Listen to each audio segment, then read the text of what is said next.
인사드리겠습니다. 더불어민주당 안양 만안구 출신 강덕구입니다. 저는 오늘 국민의힘 대선 후보 윤석열 후보자의 처가에서 벌어진 충격적인 사기 범죄 의혹을 국민께 알리고자 이 자리에 섰습니다. 결론부터 말씀드리자면 윤석열 후보자의 장모 최은순 씨가 남편 사망 후에도 마치 남편이 살아있는 것처럼 주소 변경 등기를 하고 사망일을 조작하여 관청에 신고하고 그리고 위임장을 이주하는 등의 방법으로 사망한 남편의 소유였던 부동산을 제3자에게 매각한 정황입니다. 이러한 범죄 의혹은 합리적으로 추론컨대 상속세 포탈을 위한 의도로 추정됩니다. 사실이라면 조선 말기 삼정의 문란 백골징포란 말을 무색해하는 이조의 문란 그리고 백골조세 면탈이 아닐 수 없습니다.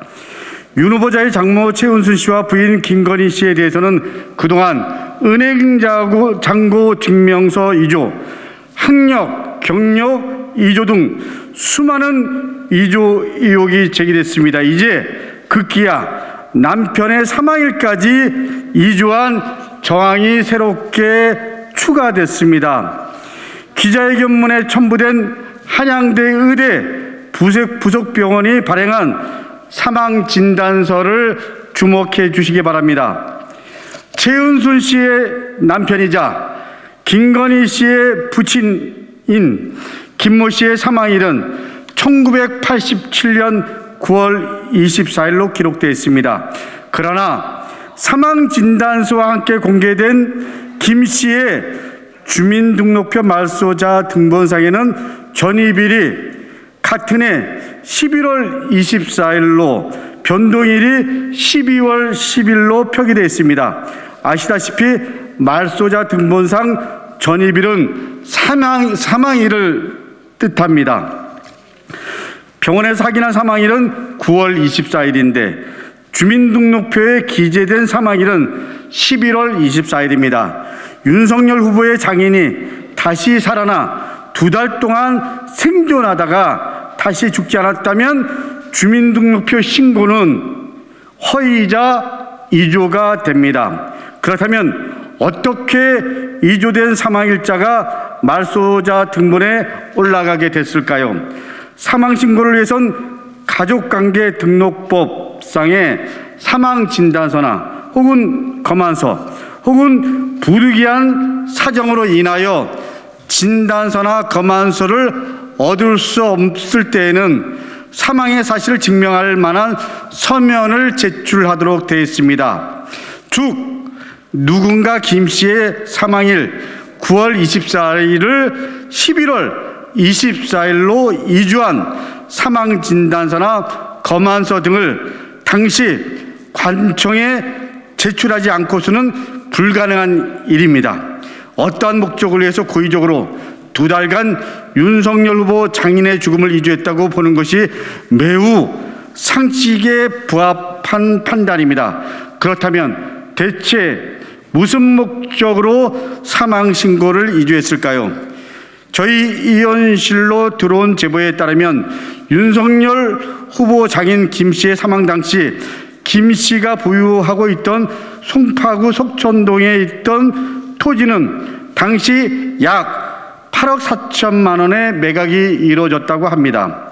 의원실에 따로 공시가로 확인해 본 결과 해당 토지는 1990년 1월 기준 제곱미터당 290만 원이므로 87년 당시 최소 8억 이상으로 거래됐을 것으로 추정됩니다.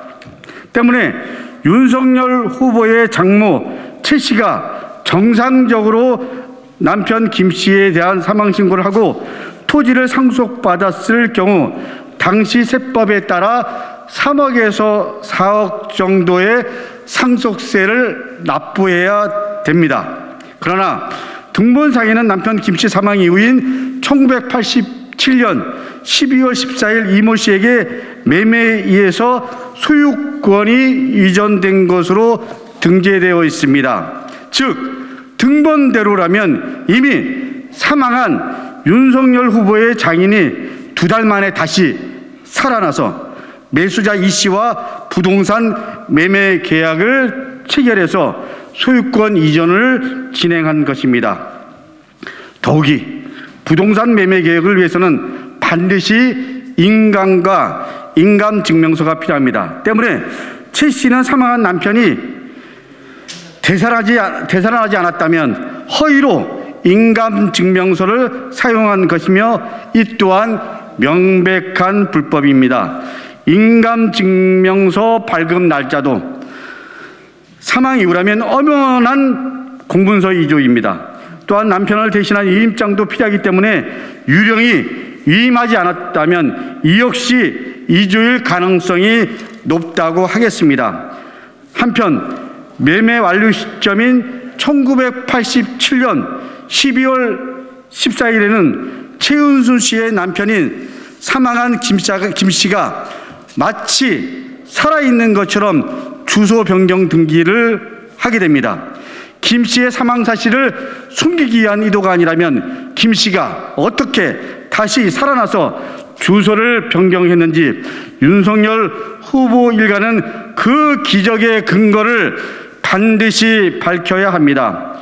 이유는 윤석열 후보의 장인이 죽음에서 부활하지 않았다라는 것을 과학적이고도 그리고 지극히 상식적인 전제하에서 언론인 여러분께 설명해 드리겠습니다. 우선 표를 봐주시기 바랍니다. 첫 번째, 1987년 9월 24일 윤석열 후보의 장인 김모 씨가 사망합니다. 두 번째, 김 씨의 사망 즉시 윤석열 후보 장모 최 씨는 상속세 면탈을 위해 급히 땅을 내놓았던 것으로 보여집니다. 셋째, 김 씨의 사망일 9월 24일부터 조작된 등본상 사망일 11월 24일 2달 사이에 매수자를 찾아서 망자의 인감증명서로 매매 계약을 체결한 것으로 볼 수 있습니다. 넷째, 11월 24일로 사망일을 조작하고 그리고 11월 24일부터 12월 10일 사이에 사망 신고를 완료합니다. 다섯째, 12월 14일 잔금을 정산하고 매수자인 이모 씨에게 등기 이전을 마친 것으로 추정됩니다. 이때 사망한 남편 김 씨의 주소 변경도 이루어졌습니다. 법률상 사망 신고 여부와 무관하게 상속의 효과는 실제 사망 시점에 발생합니다. 따라서 사망 이후 여전히 사망자의 명의로 된 부동산을 매매하려면 법적으로 상속 등기를 먼저 완료한 이후에 상속인 명의로 매매해야 하는 것이 당연합니다.